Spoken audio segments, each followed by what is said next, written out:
before I met Zach, I had, unsurprisingly, never actually heard of Suitjamas, and when his email came into my inbox, I was a bit surprised, thinking, what on earth is this thing? So, Zach, tell us, what are Suitjamas and how did you come across them? This particular one was actually inspired by a character known as Barney Stinson on the television show How I Met Your Mother.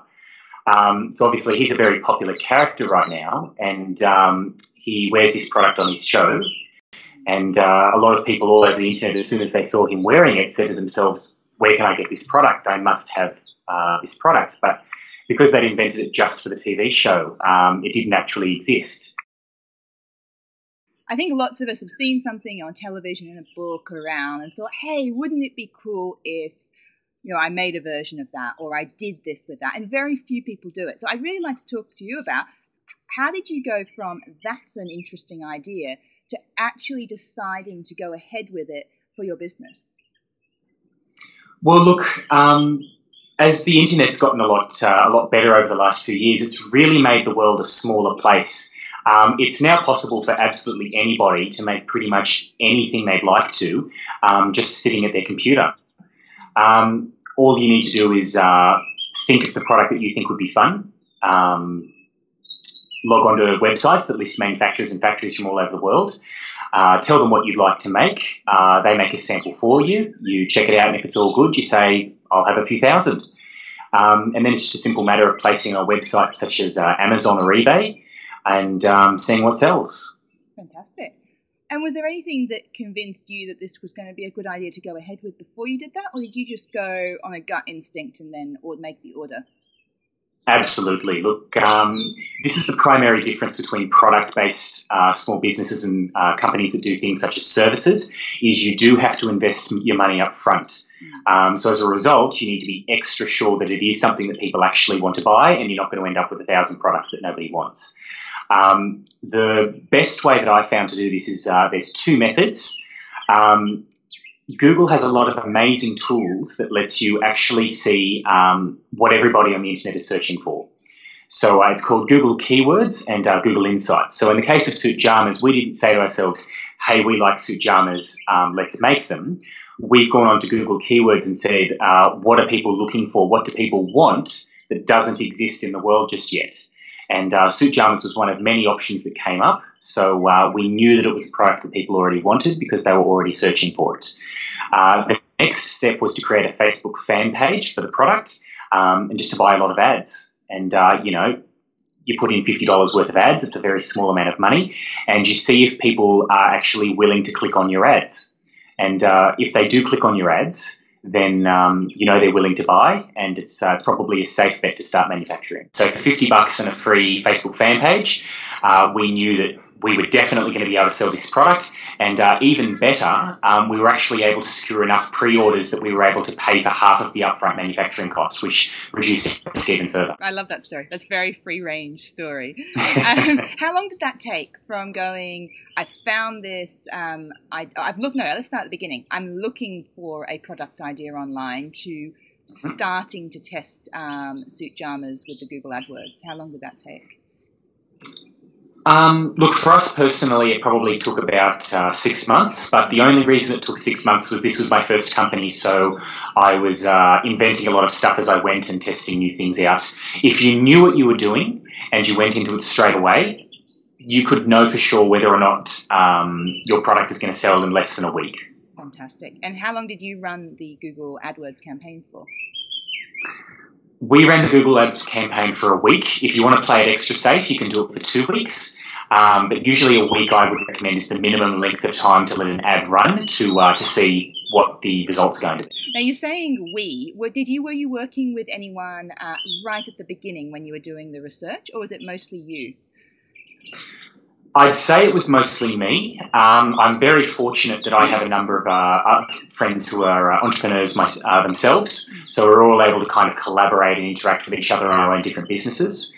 Look, in terms of employees, I usually try and go with contractors as opposed to hiring people directly. Fantastic, same. I think it lets you bring in some really great talent without having to go for a full-time position right away. So totally agree with that. So what happened then when you got these products manufactured and you put them out into the world and fulfilled the pre-orders? What happened after that? This is one of the advantages to picking a product that people already want, as opposed to inventing something new and convincing people that it's something that they want. Once we made it and a couple of people became aware of us, they started telling all their friends, hey, remember that thing that we always wanted that didn't exist? I just found it. So we saw an explosion of growth over the next year or two, and we did very little, if anything, in terms of advertising. It just paid for itself. But a couple of things that you can do as an advantage as well is the Facebook fan page and Amazon. So with the Facebook fan page, we created a lot of social media content that was related to the product. So in the case of Suitjamas and Barney Stinson is a character, he's the perfect bachelor man. He sleeps with, women, he drinks scotch, he wears suits. So we found a lot of images of other men drinking scotch or wearing suits and being fashionable and put them on the fan page every day. So what happened was all of the fans that we already had loved the content and shared it on their own pages, because people love finding new things and sharing it with friends. And that allowed us to grow the number of people who were aware of us quite significantly, because they'd look at these funny photos that their friends had done and gone, oh, where did that come from? They followed it back and they've done that. The other thing with Amazon, which is if anybody does products, highly recommended, Amazon has something that's called an Amazon affiliate program. Now, it costs us absolutely nothing, but whenever you sell something on one of these platforms, obviously they take a cut of the sales. With the Amazon affiliate program, anyone who has a blog or a website, anything like that, and they sign up for an Amazon affiliate account, if they link to any product that's on Amazon.com on their blog, and somebody reading their blog clicks through, goes to Amazon and buys that product, Amazon splits their cut of the profits and gives half of that to that blogger. So what you end up getting is you get all of these bloggers, and maybe they're doing a blog about suits or scotch or how much they love the character Barney Stinson. So they're looking on Amazon for ways to make money. They find our product and they go, this is exactly the type of product that I know my readers would love to buy. So they put it on their blog, and we've got free publicity, we've got extra sales, but we haven't paid a cent for it. How long until you built the Suitjamas website that's currently up? Was that done right at the beginning? It actually wasn't. I actually don't have a lot of website design skills, so I didn't develop the website until the company had been active for 6 months to a year.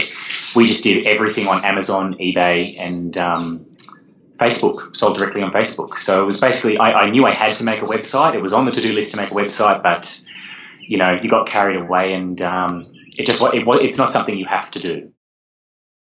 So I'll move on a bit from the fabulous Suitjamas. When you emailed me, you mentioned that one thing about your entrepreneurial or free-range approach is that you don't look to build one massive empire on just one product. And this seems to be something that's allowed you to do some interesting things with your life, like travel around the world. So I'd love to hear about that. Why do you choose that philosophy, and what are you up to? The two primary reasons that I've chosen to build multiple small companies as opposed to one large one is that it grants you a huge degree of flexibility. If you're somebody who doesn't quite like the idea of having to sit down and work on just one project for a long period of time, having multiple small companies allows you to kind of indulge your creativity and come up with lots of different things at once. The other advantage to it is that you don't have to worry as much if one of your companies fails.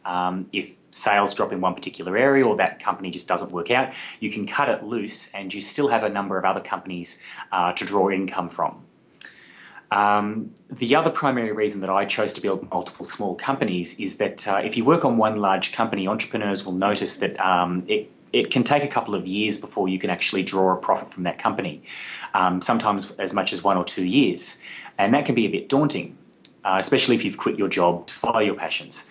The advantage of creating multiple small companies, however, is that you can make a profit pretty much straight away. In the case of Suitjamas, we were profitable in less than 6 months.